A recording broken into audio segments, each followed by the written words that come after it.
nous trouvons aujourd'hui sur le chantier de la Cité des métiers et des compétences Tanja Setouan El Hoceima pour constater concrètement l'état d'avancement des constructions, discuter avec les partenaires ici présents, les représentants de la maîtrise d'œuvre du planning des travaux restants et ajuster en conséquence notre échéancier global de réalisation du projet pour maintenir notre engagement de démarrer la formation au sein de la Cité à la rentrée 2022-2023.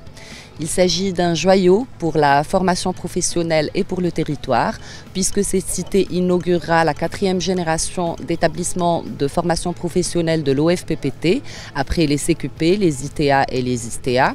Une génération qui porte le focus sur la qualité de la formation, en veillant à réunir les conditions nécessaires à cela, à savoir une ingénierie de formation et des programmes actualisés, des espaces pédagogiques modernes, infrastructures et équipements pédagogiques adaptés et le meilleur pour la fin, un capital humain qualifié et motivé afin d'animer les processus de formation et d'encadrement des jeunes.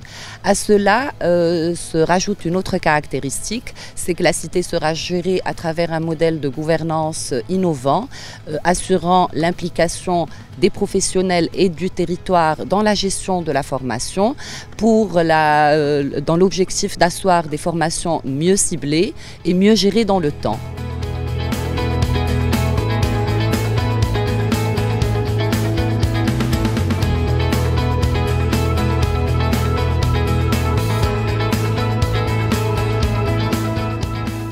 Nous sommes honorés aujourd'hui par la visite de Madame la Directrice Générale, accompagnée de Monsieur le Wali, des équipes de la Direction Centrale et de la Direction Régionale, ainsi que les équipes de la Direction Management de Projet et de la Direction Patrimoine implantées sur site.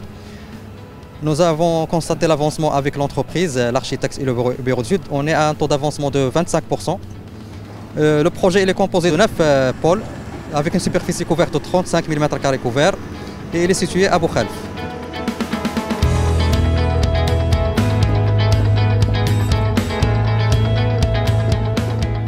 Le projet se constitue de 9 pôles. Donc le premier pôle, c'est la structure commune et l'administration. Maintenant, il est en phase de fondation. Il y a le pôle locaux divers qui contient les amphithéâtres et la salle de conférence. La salle de conférence qui est une structure très spéciale qui est en phase de fondation aussi. Donc il y a les pôles des métiers.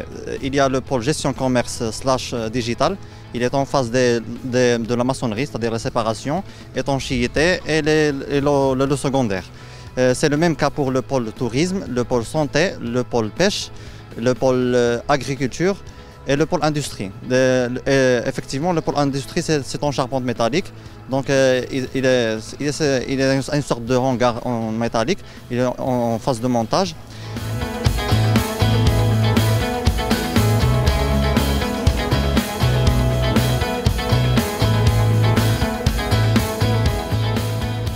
Et au-dessus, il y a la maison de stagiaires. Sa capacité est 450 élèves, qui est 15% des étudiants de la cité. Il y a aussi, près de la maison stagiaire, il y a l'annexe qui constitue la cuisine, le réfectoire et la buvette, et la buanderie et la laverie. Et enfin, il y a les fermes pédagogiques, qui sont 4 niveaux. Ils constituent 2 hectares. Et il est en phase de terrassement.